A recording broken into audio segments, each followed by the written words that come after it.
नमस्कार। मैं GRS news के लिए गिरीश चकरबार आज फिर एक नए वीडियो के साथ हाजिर हूँ। सबसे पहले आज मैं एक दुखद खबर से वीडियो का शुभारंभ करूँगा। ये खबर मेरे ही गृह जनपद औरिया में घटी है, जिसमें कि फरीदाबाद से लौटे प्रवासी मजदूरों के वाहन में एक ट्रक की टक्कर से 24 मजदूरों की दुखद मौत हो गई है। और ये प्रवासी मजदूर अपने गृह जनपद गोरखपुर जा रहे थे और सुबह के समय का ये हादसा हुआ है, जिसमें कि 24 लोगों की मौत हो गई है और 1 दर्जन लोग गंभीर रूप से घायल हैं, जिन्हें कि अस्पतालों में भेजा गया। मौके पर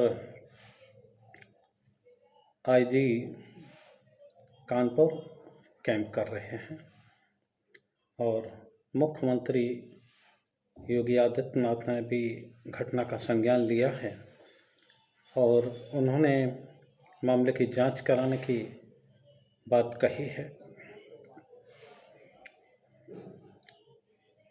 तो प्रवासी मजदूर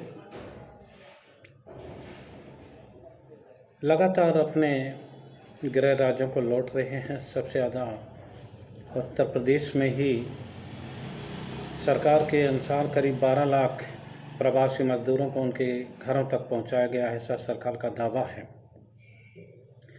प्रवासी मजदूरों की संख्या कितनी है, बहुत दुख की बात है कि किसी भी राज्य सरकार पे इस बात का आंकड़ा नहीं है कि कितने प्रवासी मजदूर हमारे अन्य प्रांतों में काम करते हैं। तो प्रवासी मजदूरों की बात हो रही थी। केंद्र सरकार के 20 लाख करोड़ रुपए के बजट राहत पैकेज, मैं तो उसे बजट अनुमान सा कहूँगा, क्योंकि लगातार राष्ट्र के नाम प्रधानमंत्री के संबोधन के बाद लगातार 3 दिनों से वित्त मंत्री निर्मला सीतारमण जी उस संबंध में प्रकाश डालती हैं। पहले उन्होंने छोटे और मध्यम उद्योगों के लिए राहत की बात की। दूसरा दिन उनका काम प्रवासी मजदूरों और किसानों के लिए समर्पित हुआ। तीसरे दिन कुछ किसानों की उसकी बात की। तो चूँकि प्रवासी मजदूरों का मसला मैंने उठाया है, इसलिए मैं प्रवासी मजदूरों की समस्या से ही उसकी बात करता हूँ। जब सरकार के पास इस बात के आंकड़े ही नहीं हैं, तो आखिर मदद किनकी की जाएगी।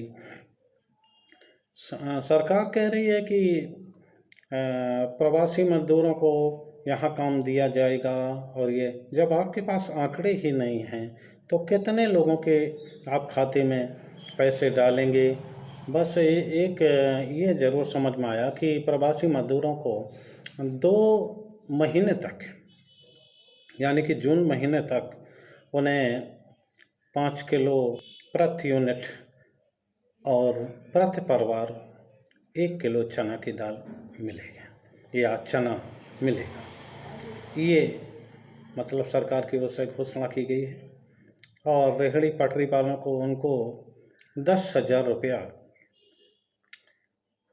सरकार कर्ज के रूप में देगी, जिससे कि वो अपना व्यवसाय खड़ा करे।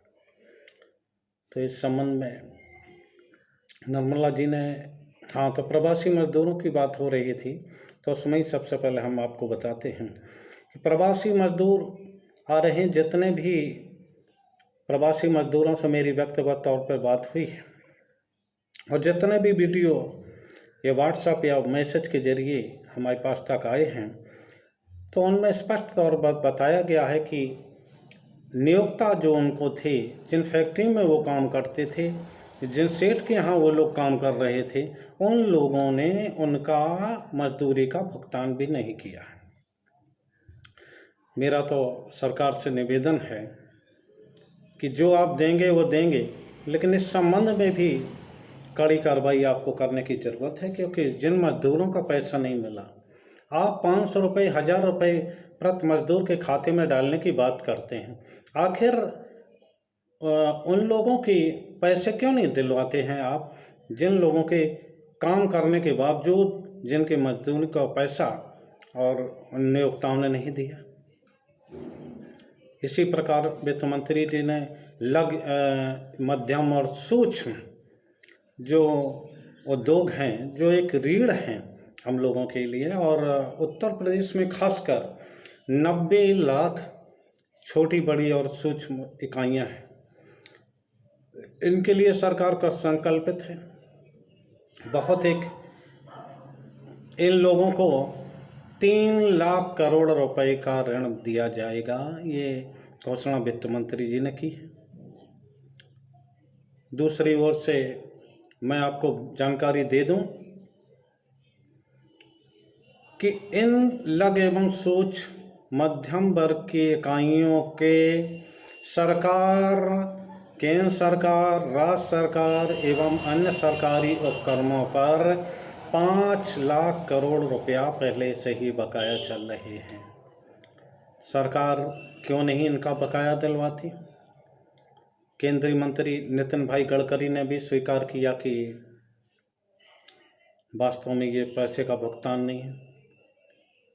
कल भी प्रेस वार्ता में जब इस संबंध में प्रश्न पूछा गया तो वित्त मंत्री ने भी किया कि उनका भुगतान हम 45 दिन में कर दें।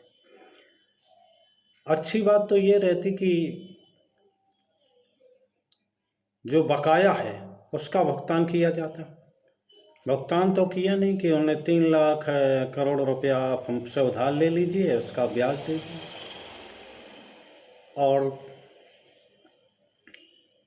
तीसरी बात जो अति महत्वपूर्ण है,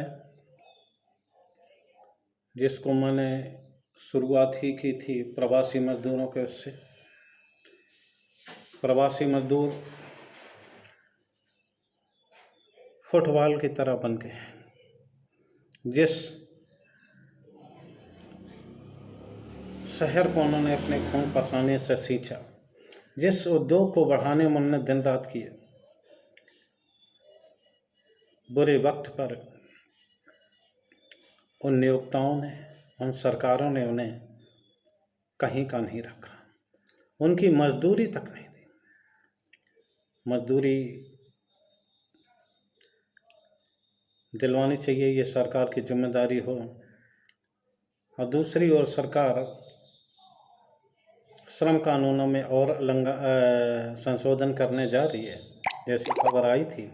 हालांकि उत्तर प्रदेश और मध्य प्रदेश जो सबसे पहले श्रम कानूनों में बदलाव के वाहक बने थे, विपक्षी दलों की एकजुटता के कारण उन्होंने श्रम कानूनों में फिलहाल अभी बदलाव से परहेज किया है। देखिए क्या होता है। तो मेरा सरकार से निवेदन रहेगा कि लघु एवं सीमांत इकाइयाँ जिनका आप 5 लाख करोड़ रुपया दबाए बैठे हैं, तो सबसे पहले तो उनका भुगतान किया जाए, जिससे कि उनको बल मिले। और अगर आपको उद्योगों को छूट देना ही है तो जो आपका लॉकडाउन रहा 50-52 दिन, तो उस दिन जो उनका ब्याज है कम से कम ब्याज में ही राहत दे दीजिए, जिससे कि वे इकाइयाँ अपने बलबूते पर खड़ी हो जाएं। कर्ज देना बात की बात है। इसी प्रकार किसानों की बार बार किसानों की उसकी बात करती है, लेकिन खुद जो शुगर्स मिल हैं करीब 14,000 करोड़ रुपया वो गन्ना किसानों के दबाएं बैठी है। कभी भी ये जो इकाइयां हैं, शुगर्स मिल हैं, पर सरकार को उसकी जिम्मेदारी लेना चाहिए। किसानों ने अपना वो बेचा, उपज बेची और मिलें उनका पेमेंट नहीं कर रही हैं। ये बकाया इस साल का नहीं है, ये बकाया काफ़ी दिनों से पहले चला आया। हालांकि उत्तर प्रदेश सरकार ने कुछ भुगतान करने के लिए मिलों को मदद किया, लेकिन किसानों को अभी अपने उपज का दाम नहीं मिला। तो किसान भी स्वावलंबी है, आत्मनिर्भर है। अगर उनके उपज का ही दाम सरकार दिलवा दे, हालांकि वो गेहूं और धान समर्थन मूल्य पर खरीदते हैं, लेकिन अभी लॉकडाउन के दौरान इनमें बहुत गिरावट आई है। किसानों के गल्ला नहीं खरीदे गए हैं, अधिकांश मंडियां बंद चल रही हैं। किसान बहुत बुरी स्थिति में है। चाहे सब्जी का किसान हो, उनकी उपज औने पौने में बेची जा रही है। लॉकडाउन के कारण अभी बाहर नहीं जा पा रहे हैं, तो उनकी औने पौने में फसल बेची जा रही है। तो मेरा ये कहना रहेगा, सरकार को भी सुझाव है कि केवल जो आपने, पहली बात तो आपका समर्थन जो मूल्य आप घोषित करते हैं उसमें भी कमी है। आपने समर्थन मूल्य बढ़ाया, लेकिन अभी भी इसमें जो किसान का खेत है उसकी कीमत नहीं लगाई। जिस प्रकार आप अगर कीमत लगा देते हैं तो और दिनों दिन कृषि निवेशों में वृद्धि होती जाती है, लेकिन किसान के उपज का दाम उस मात्रा में नहीं बढ़ रहा जिसकी आशा है और जिसकी जानकारी, जिसको किसान चाहता है कि हमें उपज का वाजिब दाम मिल जाए। तो सरकार केवल उपज का वाजिब दाम दिलवा दे, यही काफ़ी रहेगा। और फिर हम उन प्रवासी मजदूरों को, सरकार को अवसर मिला है कि इस समय कम से कम वो एक डाटा बनाए कि कितने लोग हैं जो हमारे बाहर अन्य प्रदेशों में जाते हैं और कितने बेचारे मजदूरी करते हैं, इनका भी डाटा रहे और इनको भी सामाजिक स्कीमों से जोड़ा जाए। सरकार ने अभी एक राष्ट्रीय एक राशन कार्ड की बात कही है। ये योजना काफ़ी अच्छी है। कई बार मैंने भी सुझाव दिया है कि इसको भी जल्दी से जल्दी लागू किया जाए। वित्त मंत्री ने इसे सन 21 तक लागू होने का दावा किया है। चलिए वो ठीक है, लेकिन जो 20,000 करोड़ का जो था, तीनों दिन मैंने प्रेस वार्ताएं देखी, सभी लोगों ने देखा होगा, लेकिन कहीं से भी ये हमें राहत पैकेज नहीं लगा। ये तो एक कर्ज मेले सा लगा कि आइए आप लोन लीजिए, हमको ब्याज दीजिए और अपना काम चलाइए।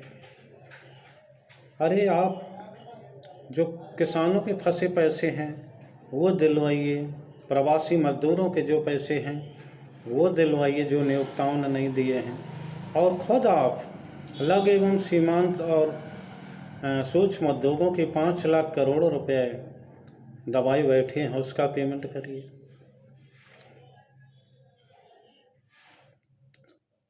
जय हिंद।